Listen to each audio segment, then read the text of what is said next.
After the destruction of almost 23 wards at the same time, the safety of the acting Prime Minister's office, including the Chief Cabinet Secretary, gets rather uncertain. Only the areas that are out of the danger zones are portions of the municipalities of Okutama, Aom City, Akaruno City, Hakioji City, Machida City, and some other islands at the same time. Also, the number of cursed spirits roaming around in the streets increases as well, reaching at least close to 10 million at some point. The political standpoint gets so hasty that the people in order start thinking of making the existence of cursed spirits public at some point. People speculate a lot of things altogether, not knowing how to handle the situation, knowing that a big chunk of Tokyo is now in danger. While the whole of Tokyo is engulfed with darkness, a little kid is munching down on some snacks in one of the general stores as no one is there to look at her. As she looks ahead of her, she notices that a ghost-like figure is staring at her directly. The aura and the voice of the ghost begin to call her, saying that the place is dangerous and the only thing that the kid can think of is her mother. The ghost begins to act familiar around her, mentioning her family members and even tutors to bring her outside of the safe zone.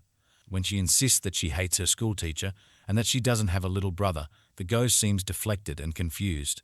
She offers the ghost a bottle of drink and starts approaching the figure as if she wants to help it out. But as soon as she steps outside, the half-human and half-ghost-like figure disappears only to reveal the cunning body of a demon. It whooshes directly at her while opening her huge mouth. But at that moment, Yuta Okotsu comes out of nowhere with his katana and stabs the demon inside out. The speed caused by his attack is so heavily fallen upon the monster that the ground under it instantly breaks through. As the monster is down, Yuta thinks of getting familiar with the girl and asks if she is hurt or not. The flabbergasted little girl is unable to say anything, even anything related to her family being present, so Yuta keeps asking her about things to keep her mind free. Just as he is about to say anything concrete, the cursed spirit starts approaching Yuta with its teeth out but vanishes almost instantly. When he realizes that the girl can see the spirits, he asks Rika to go slow on the spirit, so she doesn't get shocked and closes the girl's eyes. When Yuta reaches the headquarters, they praise him for his work techniques that are currently effective, but Yuta prefers to be more direct about his main task at hand. Knowing that he will obey his commands, they become rather direct to Yuta about Yuji, and Yuta explains that for what Yuji did to Inuyamaki, he will surely execute Yuji himself, not caring about who he is related to in the first place. On the other hand, in the Zenin clan, Naoya Zenin is curious if Mai is still alive or not, but he doesn't seem to care about it much as they have to worry about the clan head right now. Also, since they have never really cared about Maki, it doesn't bother them too much in the first place. The fact that the hatred is bulging for Maki seems rather reflective since she is quite unacceptable as she doesn't know how to support a man in order. Compared to her, Mai is in a better position than her and at the same time acts as a woman as well while having the same face as Maki. As Naoya enters the room of Jinchai and Ogi Zenin, they wonder what he has been doing this whole time since he has to think more about his father in this situation than anything else. But he claims that his presence doesn't really matter, as the next head of the Zenin clan is him after his father. Naoya being Naoya starts shitting on how his brothers are all losers, and even his uncles are not being much productive in this situation. But just when he begins to shit talking about Jinchai and calls him ugly while mentioning Toji, Jinchai throws a heavy punch in Naoya's direction. But our guy is quite sharp and cunning, so he dodges almost too easily. If that was not calling out the enmity enough, his uncle Ogi also unsheathes his katana to keep it close to Naoya's throat, and he starts mocking them for being rather hostile toward him, while his father is about to die anytime soon. Soon after they are done with all the hostility, the lawyer comes out saying that Master Naobito Zenin has died, which brings a shrewd smile on Naoya's face. The family lawyer gets ready to read the will written by the former head and claims that the 27th of the Zenin clan will be Naoya, and he will be the one to inherit all the assets including the cursed tools stored in Tokyo Prefectural Jujutsu High School and the Zenin family cursed warehouse. But there has to be some kind of approval that should be given by Jinchai or Ogi, and there is another condition to be looked at the same time. If there is a chance that Gojo Satoru dies or becomes mentally incapacitated for any reason, there can be an agreement discussed with Toji Fushiguro will welcome Megumi into Zenin clan, and he will have the chance to become the head of the Zenin clan. The whole situation crushes the dreams of Naoya as he stares into the lawyer sitting ahead of him, and he knows that both of his uncles will prefer someone other than him, and they might not do anything for him. Naoya begins looking into Megumi's case, and it seems that he is still looking for Yuji Itadori in Tokyo. Just like that, he announces that he will be executing Yuji himself and decides to call in the higher-ups, and he also looks into the fact that Megumi is there himself.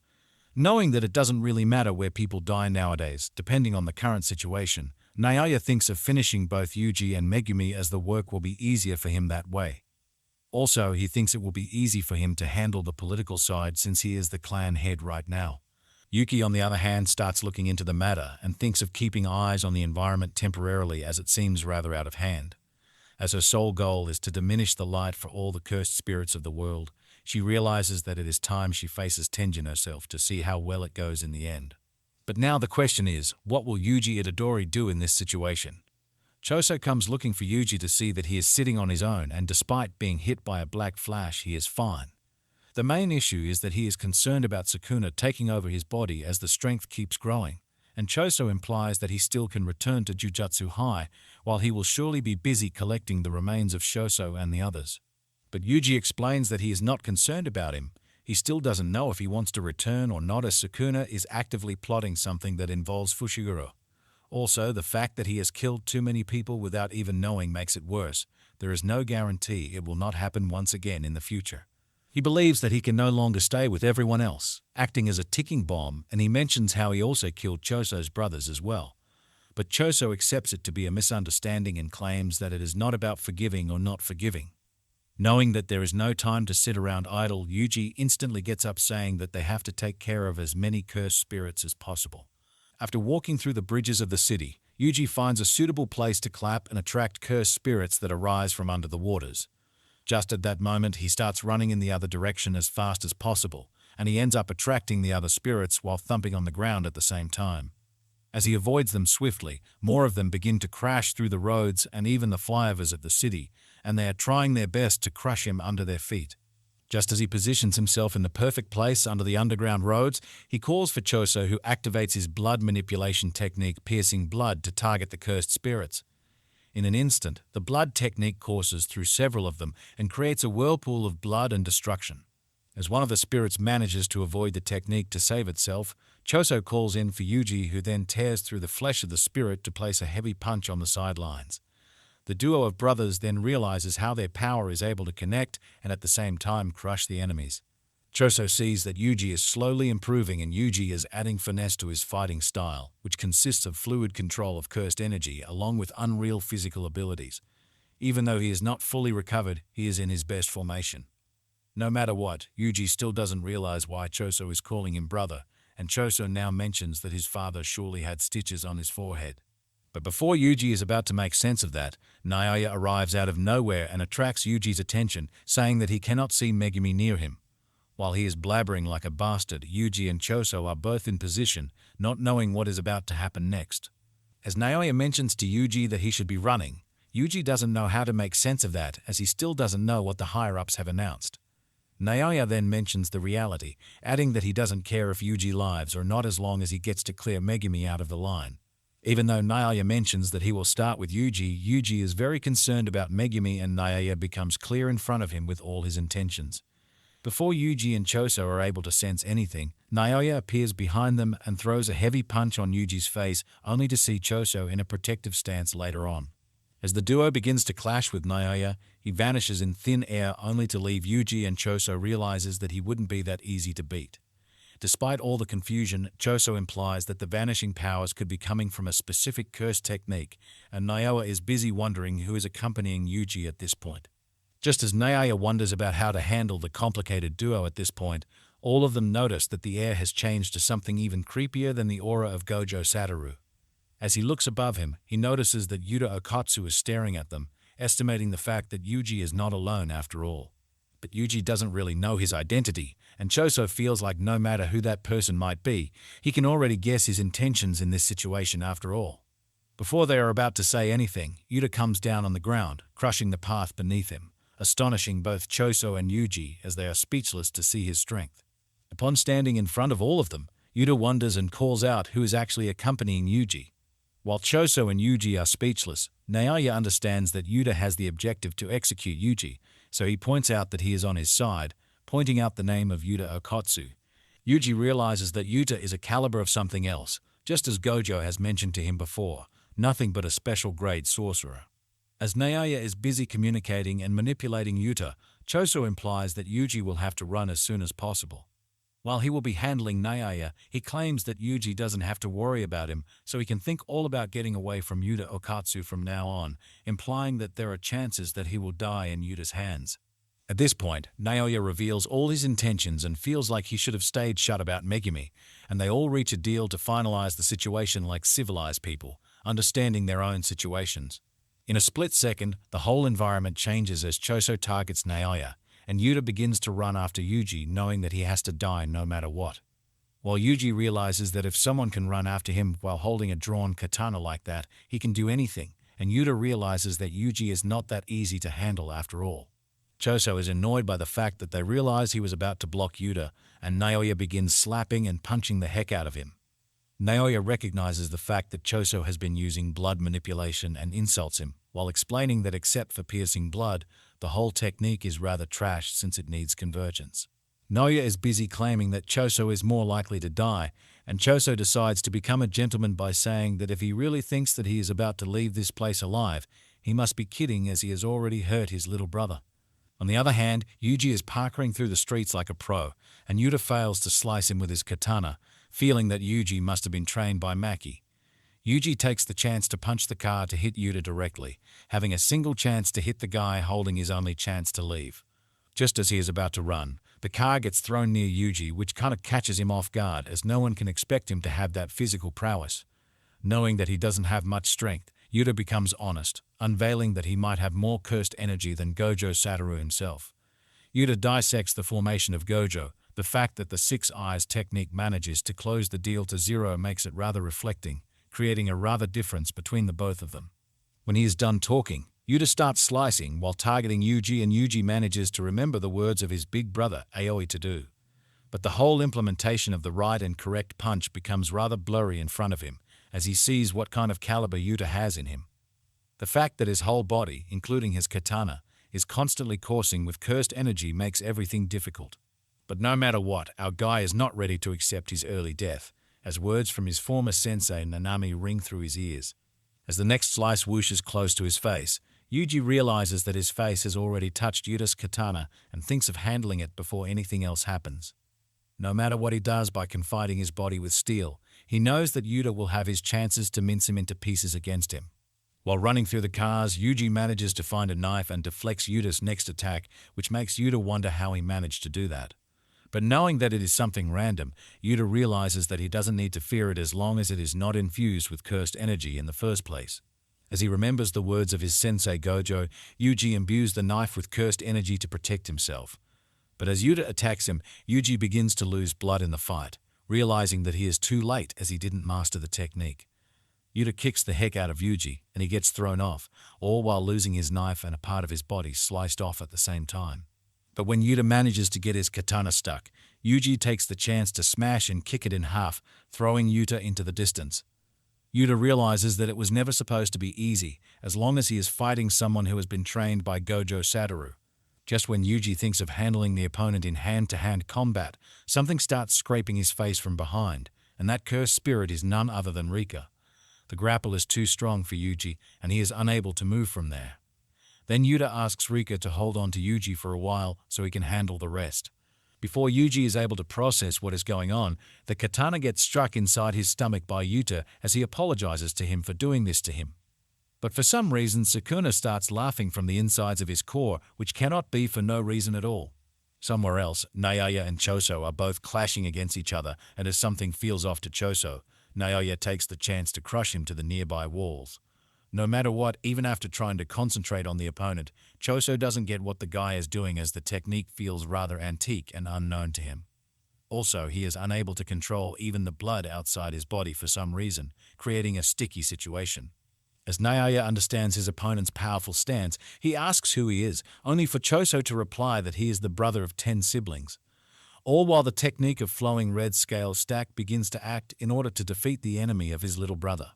But the answer coming from Choso doesn't seem to satisfy Naoya, as he only wants to know about his cursed technique and toughness, along with the source of it. When the next attack is in position, Choso manages to see the movements of his enemy, but still manages to miss him so much that Naoya can see him punching the air. As he reads the movements of his enemy, while he focuses the technique on his extraocular muscles to raise visual acuity, Naoya takes the chance to blast his stomach, implying that he could see through his movements this whole time as he was eager to land a counterattack. Even when the blood pours from his body, Choso thinks of not backing down, and Naoya reveals that he has been holding a weapon this whole time in case someone like him came in front of him. While praising the techniques used by Toji, he claims that his older brother must have been a dumbass for showing his tools in front of everybody to begin with. If the conversation including brothers was not peaking enough, Choso mentions that the hatred against his brothers must have been what made Naoya like this in the first place. When Choso confronts him emotionally, Naoya tries to brush it off while calling it nauseating. All while conversing about strength and brotherhood, Choso mentions that there was no one to correct his mistakes, but he still decided to walk ahead of his little brothers, which is the sole reason why he is strong. As a whole wave of blood pours on the ground, the only thing Naoya can wonder is how someone like him can still live all while bleeding this much on the ground. But the fact that he wouldn't die of bleeding this much is the fact that he is nothing but a death painting, and Choso manages to force Naoya away, and now he cannot even see his sight in this whole mess. Just when he moves away from all the blood to move away in a safe distance, Naoya underestimates Choso, thinking that he must be dying from blood loss. But little did he know that Choso had prepared beforehand, taking the chance to throw piercing blood arrows in his direction. Knowing that he cannot let all the blood touch him, Naoya moves away and Choso comes out of nowhere to kick his legs while spitting blood on his hakama.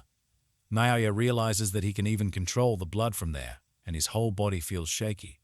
Just when Choso is about to release his attack on his enemy, the supernova is about to blow up in Naoya's face as Choso implies that all this happened because Naoya didn't love his brother. Something horrifying happens. Yuta Okotsu comes holding the body of Yuji and throws an unprotected punch on Choso's face, which throws him off guard as he could sense something was wrong. At that point, Yuta takes the chance to see that his so-called ally is already on the ground as if he is terribly hurt. When Yuta looks down on him, Naoya feels like he is being shamed by the figure ahead of him and starts vomiting like hell, realizing that the blood manipulation has been infused with poison the whole time. At that point, Naoya understands that this is the sole effect coming out of an effective accursed technique, so there is no way his opponent is human and his whole body is rejecting the blood that entered him. Having the upper hand against his sole ally, Yuta claims that he will be healing Naoya, but in exchange for relaying the information to the superiors, Yuji Itadori has finally died in his hands. The story pulls back into the past when Yuji is still a newborn and the cherry trees are blooming, and his father is busy caring for him. It seems that Yuji's father always had a clash with his own father because of Yuji's mother. All he wanted was for Yuji's father to give up on her, all while knowing that there was no way he would end up living at the end of his age if he continued to be with his lover. But Yuji's father didn't want to hear any of that at all, and just when the old man is bickering about the fact that reveals the truth about his daughter-in-law, the real culprit comes out in the wild, all while facing Yuji's grandfather in the eyes, carrying a huge scar on her forehead. Suddenly, Yuji gets his consciousness back to see that Yuta is staring at him while keeping a straight face, making him rather speechless. Soon enough, while carrying a confused smile, Yuta sighs in relief, saying that Gojo has already informed him about the situation in September when he came to meet him, which is why he had to put the act in front of the others. As Yuji doesn't understand, he explains how Gojo all along had a bad feeling that if something happened to him, he would need to ensure that Yuji needed to be protected along with all the others. Despite all the fun and jokes, he claimed that he was thinking about Yuji the whole time as he was already up for execution, so he would need to be protected once again. Knowing that having all the information to keep Yuji hidden, he decided to work around that, sensing that the higher-ups aren't that dumb to let it go off like that easily. This is the main reason why he had to finish him off once, as he apologizes to Yuji for that, but he is yet to understand why he is still alive at this point. Yuta explains that he managed to use the reverse curse technique, and just when Yuji's heart stopped, he instantaneously healed him with the reverse curse technique, which was supposed to work on him. Knowing that this is the second time he has died, Yuta believes that they might really call it off this time, which completes his death sentence. As Yuta gets questioned about all his intentions, Yuta claims that he is only doing this because Yuji is important to the people who are important to him. Knowing that he has been in the same position once himself, there is no way Yuji cannot be blamed because he cannot control his powers right now since he didn't bring himself into it in the first place. Just when Yuji is about to acclimate to the situation, Megumi comes out of nowhere while calling his name. As he decides to act normal, adding that they have to go back as they will have a chance to rejoin with the others, Yuji shuts him down. Yuji realizes that not everything can go back to normal, all while Yuta senses that Yuji is battling with his inner self, whether to believe that he still deserves to live after all or not. Yuta implicates through the fact that Yuji has never been hostile to him the whole time they were fighting. Yuji keeps on blaming it all on him as Sukuna managed to damage the others only because he is keeping Sukuna alive. Megumi is not about to let Yuji lose hope like that. He believes that there is no way Yuji can give up right now, all while acting selfish. Knowing that they are not playing heroes with capes, they are just Jujutsu sorcerers, so no one can ever truly judge them at this point, so they have to continue as they are. Assuming Yuji is not about to let it go off that easily judging the original principle behind his actions, Megumi asks Yuji Itadori to start it all from the beginning by saving him. Megumi reveals that Noritoshi Kamo has made plans for the people involved in Jujutsu to face off in a Culling game, and Sumiki is the one who is ensnared in that. So there is no way they would be able to pull it off all alone. They will surely need his strength in order to get back to full strength, as if everything is depending on him and his life. Guys, we have an important announcement to make today. We need your support to continue this amazing work, and if you want us to continue, then please support us by becoming a member of this channel. Also, we are about to launch a store in your regard, which will be another way to support us. Your support is immensely important to us, and please remember to like and subscribe if you want to check out the next recap of Jujutsu Kaisen's perfect preparation arc. See you next time. Until then, peace out.